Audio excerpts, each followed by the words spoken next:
Realism and Liberalism in International Relations, a comparison. International regulation existed from the beginning of human civilization, as tribes had to divide their territories and agree on peace. These days, foreign affairs present a matter of extreme significance.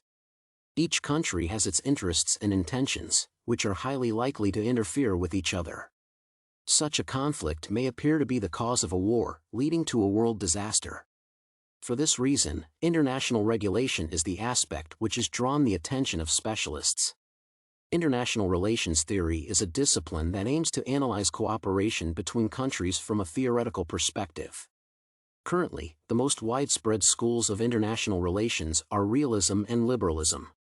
This way, the purpose of this paper is to compare these approaches and outline their similarities and differences. Significance. The significance of exploring both approaches to global politics should not be underestimated.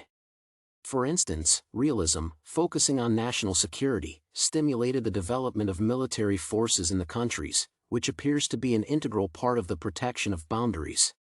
This theory includes reforming the military capacity to be ready to repel an unexpected attack at any time.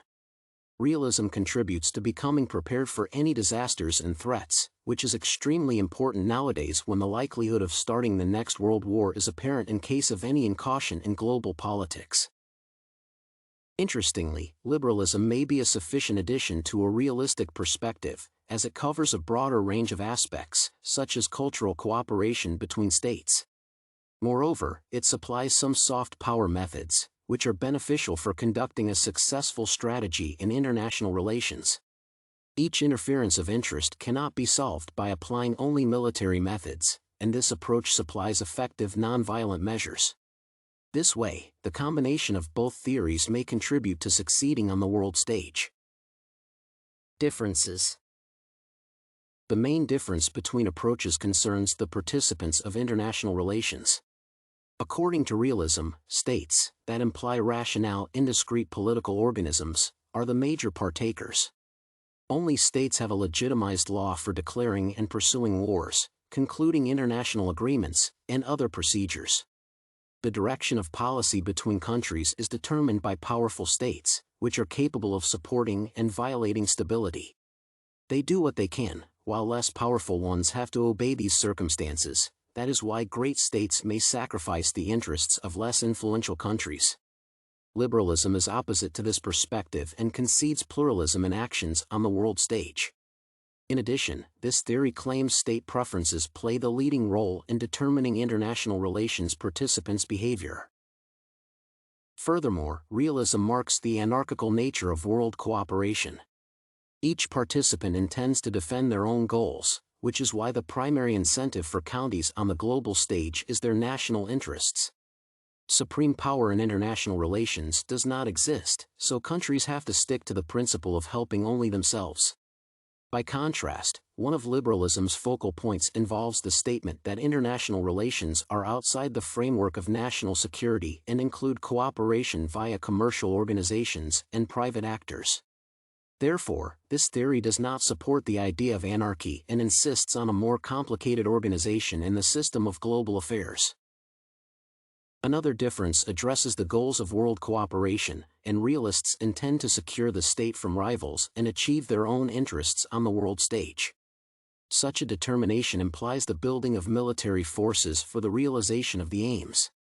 The main orientation for liberalists is cultural development and cooperation, liberal education, and matching internal and external policy.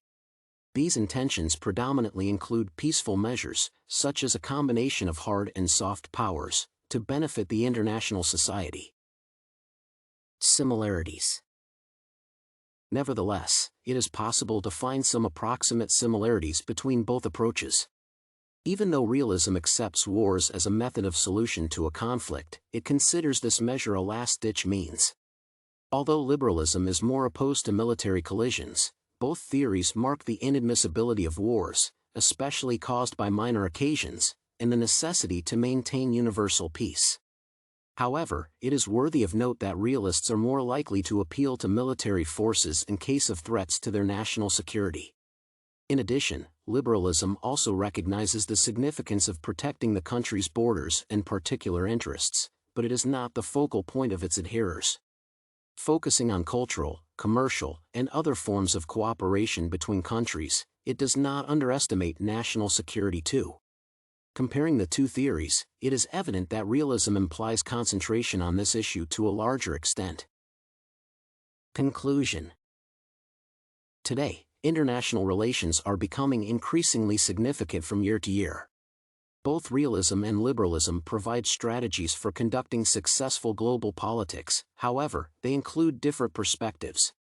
Although both approaches imply considerable differences, the combination of their methods would be extremely beneficial not only for protecting countries' borders but also for the development of cooperation between states. Peaceful and military measures guarantee the highest results on the world stage in case they are applied together and rationally.